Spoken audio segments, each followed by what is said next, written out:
नमस्कार, मैं प्रांशी राठौर और आप देख रहे हैं नेक्स्ट 9 न्यूज। समाजवादी पार्टी ने मैनपुरी लोकसभा सीट पर जिस तरह से बम्पर जीत हासिल की है, इस ऐतिहासिक जीत को लेकर बीजेपी में काफी ज्यादा हलचल मची हुई है। जहां एक तरफ सीएम योगी आदित्यनाथ के नेतृत्व में कई अहम फैसले लिए गए, दावे किए गए भारतीय जनता पार्टी की तरफ से कि नेताजी के चले जाने के बाद अब मैनपुरी सीट पर भारतीय जनता पार्टी कब्जा करती हुई दिखाई देगी, लेकिन ऐसा नहीं हो पाया। बेशक बीजेपी ने यहां पर एड़ी चोटी का बल लगाया हो, लेकिन सपा प्रत्याशी डिंपल यादव ने ऐतिहासिक जीत दर्ज की और उनकी इस बम्पर जीत के बाद अब बीजेपी में काफी ज्यादा हलचल मची हुई है। मालूम हो कि डिंपल यादव ने यहां पर 2,88,000 से अधिक मतों के अंतर से जीत हासिल की। बीजेपी के उम्मीदवार रघुराज सिंह शाक्य को उन्होंने एक करारी हार का सामना कराया। मालूम हो कि एक वक्त रघुराज सिंह शाक्य सपा और प्रसपा का हिस्सा रहे,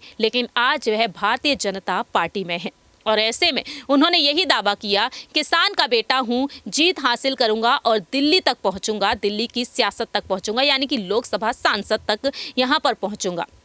लेकिन यहां पर देखने को मिल रहा है कि अब रघुराज सिंह शाक्य अपनी नाराजगी को जाहिर करते हुए नजर आ रहे हैं। रघुराज सिंह शाक्य ने अब डंके की चोट पर अपनी बात खुलकर रखी है। यहां पर सपा प्रमुख अखिलेश यादव, साथ ही साथ चाचा शिवपाल सिंह यादव की रणनीतियों पर वह सवाल खड़े करते हुए नजर आए हैं। हाल ही में जो उनका स्टेटमेंट सामने आया है, उस स्टेटमेंट पर गौर किया जाए तो यहाँ पर रघुराज सिंह शाक्य ने साफ तौर पर यही आरोप लगाया है कि पैसे बांटे गए थे, ऑनलाइन यहाँ पर पैसे बांटे गए थे और यहाँ पर प्रधानों को अपनी तरफ खींचने की पूरी कोशिश की गई थी सपा की तरफ से।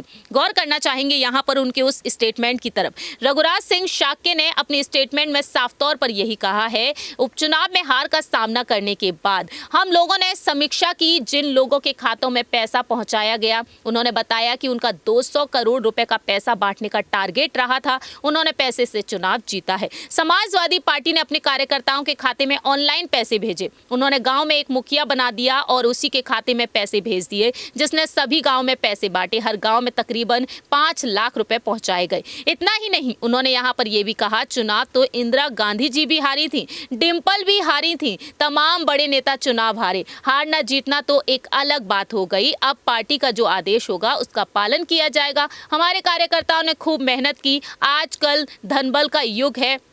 लेकिन रघुराज सिंह शाक्य ने यहां पर बताया कि कैसे वोट मांगा जाता है। रघुराज सिंह शाक्य ने कहा कि समाजवादी पार्टी के कार्यकर्ता कहते हैं, हमें तो आपकी वजह से सम्मान मिल गया। जब वोट खुल रहे थे, समाजवादी पार्टी के कई कार्यकर्ता कह रहे थे, हमें आपकी वजह से सम्मान मिल गया। जो लोग पूछते नहीं थे, हमारे घर गए, बगल में खड़े होने की कोई दिक्कत नहीं हुई।